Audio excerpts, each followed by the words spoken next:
Hello everyone. और आज हम बात करेंगे फूड क्राइसिस के बारे में। देखिए, जब से रशिया यूक्रेन वॉर शुरू हुआ है, पूरी दुनिया भर के अंदर ग्लोबल हंगर और फूड क्राइसिस बढ़ गई है, क्योंकि रशिया और यूक्रेन दोनों ही दुनिया के सबसे बड़े व्हीट प्रोड्यूसर और नेसेसरी क्रॉप प्रोड्यूसर है। लेकिन क्योंकि वहां वॉर लाइक सिचुएशन चल रही है, इसी वजह से वो दोनों कंट्रीज इसकी सप्लाई नहीं कर पा रही, जिसका रिजल्ट हुआ है ग्लोबल हंगर और फूड क्राइसिस। इस फूड क्राइसिस का सबसे अच्छा सॉल्यूशन हो सकता है इंडिया, क्योंकि India second largest wheat producer है आफ्टर चाइना।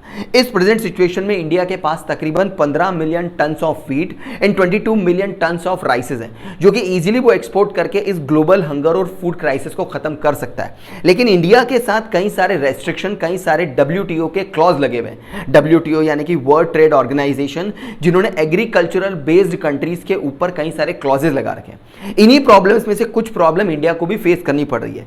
सबसे पहली प्रॉब्लम इंडिया को फेस करनी पड़ रही है अनएक्सपेक्टेड सीजन। कभी कहीं बहुत ज्यादा बारिश हो जाती है, कहीं बारिश की कमी हो जाती है, कहीं बहुत ज्यादा गर्मी हो जाती है, कहीं बहुत ज्यादा ठंड हो जाती है। इस वजह से अनएक्सपेक्टेड सीजन की वजह से इस ग्लोबल हंगर पे इंडिया को डिपेंड नहीं किया जा सकता।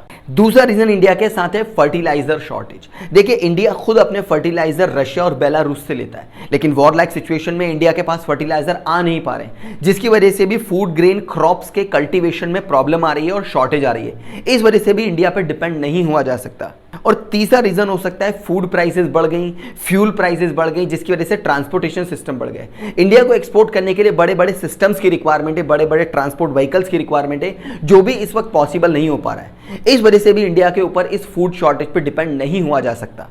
और इन प्रॉब्लम्स के अलावा अगर मैं बात करूं वर्ल्ड ट्रेड ऑर्गेनाइजेशन के एग्रीकल्चरल बेस्ड कंट्रीज के ऊपर क्लॉजेस की, तो देखिए, वर्ल्ड ट्रेड ऑर्गेनाइजेशन ने उन कंट्रीज के ऊपर स्ट्रिक्ट क्लॉज लगाए हैं जो कि अपने एग्रीकल्चरल पे बेस्ड है। देखिए, हम सब जानते हैं कि इंडिया की मैक्सिमम पॉपुलेशन डायरेक्टली और इनडायरेक्टली एग्रीकल्चरल फार्म्स पे डिपेंड करती है। इसी वजह से यहाँ फार्मर्स को काफी सारी फैसिलिटी दी जाती है, क्योंकि हमारे यहाँ सीजनल अनएक्सपेक्टेड होता है।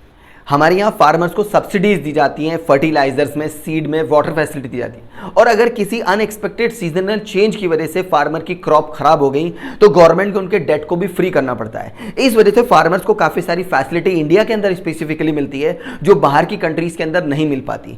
इसी वजह से भी वर्ल्ड ट्रेड ऑर्गेनाइजेशन ने इंडिया को एक इंपॉर्टेंट सोर्स ना माना है, क्योंकि अगर वर्ल्ड ट्रेड ऑर्गेनाइजेशन इंडिया को फूड सप्लाई के लिए एग्री कर भी लेता है, तो उसे फार्मर को काफी सारी फैसिलिटी देनी पड़ जाएगी, जिसकी वजह से फार्मर को एक फेवरेबल एडवांटेज मिल जाएगा, जो दूसरी कंट्रीज को नहीं मिल पाता। अगर ये वीडियो पसंद आई है इसे लाइक करिए, इन्फॉर्मेटिव लगता है शेयर करिए। फ्यूचर में ऐसे ही वीडियो देखना चाहते हैं, चैनल को सब्सक्राइब करिए। चलिए मिलते हैं किसी नए वीडियो में किसी नए इन्फॉर्मेशन के साथ। Till then good bye, take care. और वीडियो को लास्ट तक देखने के लिए आप सभी का बहुत बहुत धन्यवाद।